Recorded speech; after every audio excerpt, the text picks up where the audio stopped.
Hey everyone, I hope you all are doing great. In today's video, I just wanted to come on here quickly and do a review on a camera that I bought recently. And the camera that I'll be doing like a quick review slash first impressions is the Sony A5100.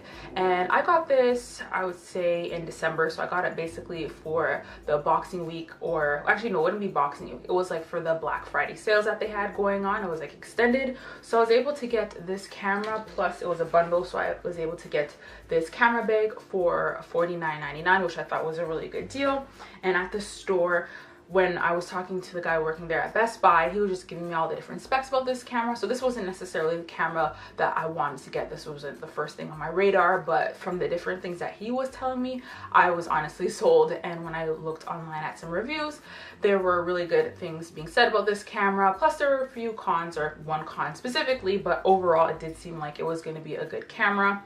So what he was telling me about this camera is that it had amazing autofocus, and that was something that I was looking for because the camera that I'm using right now, which is my sister's camera, and it's the Canon M3. That's what I'm filming on right now. It's a good camera in terms of quality, but in terms of autofocus, sometimes it takes a little bit of time to focus, and then I'll be filming and then it's not focused on me. So that was something that I wanted to upgrade on, and this definitely seemed like a camera that was going to be good for me.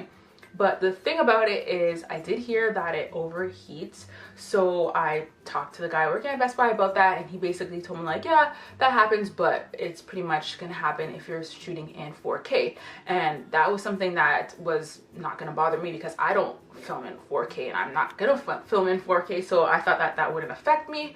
But even when filming in other settings, so I was just in, I think, 1280p, so definitely not 4K, and I still encountered that problem. So that is definitely the deal breaker for me.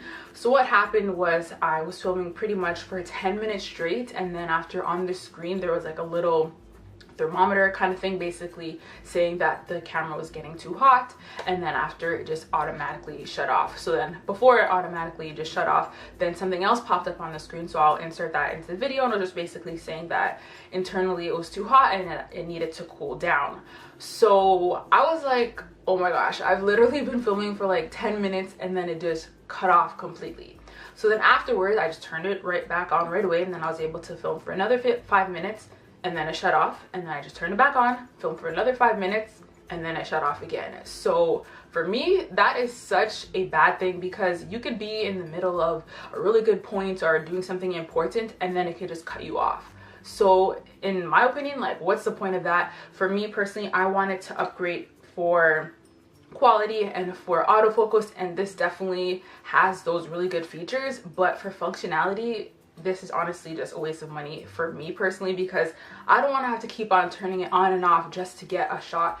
The camera that I'm filming on right now, I know I can always film for about 2 hours straight, and then after the battery would die. So that's honestly really great in my opinion. Whereas with this, you can film for about 10 minutes initially, like if you just turn on your camera and you weren't using it at all, and then afterwards it's just like 5 minutes, 5 minutes, 5 minutes. And like, I don't want to be looking at the camera to make sure that, oh my gosh, it's about to die, so let me wrap up what I'm saying quickly. Like, that is just a downgrade for me. So I just want to let you guys know, if you're getting this camera to take pictures, the quality is really good and it has other good features as well. But in terms of filming, vlogging, if you're doing longer videos, just know that this is going to overheat and it's just gonna shut off by itself. And yeah, that's just a deal breaker for me. So that's it for my video. Hope you guys found it to be helpful. Don't forget to comment, rate, and subscribe, and I'll talk to you guys later. Bye.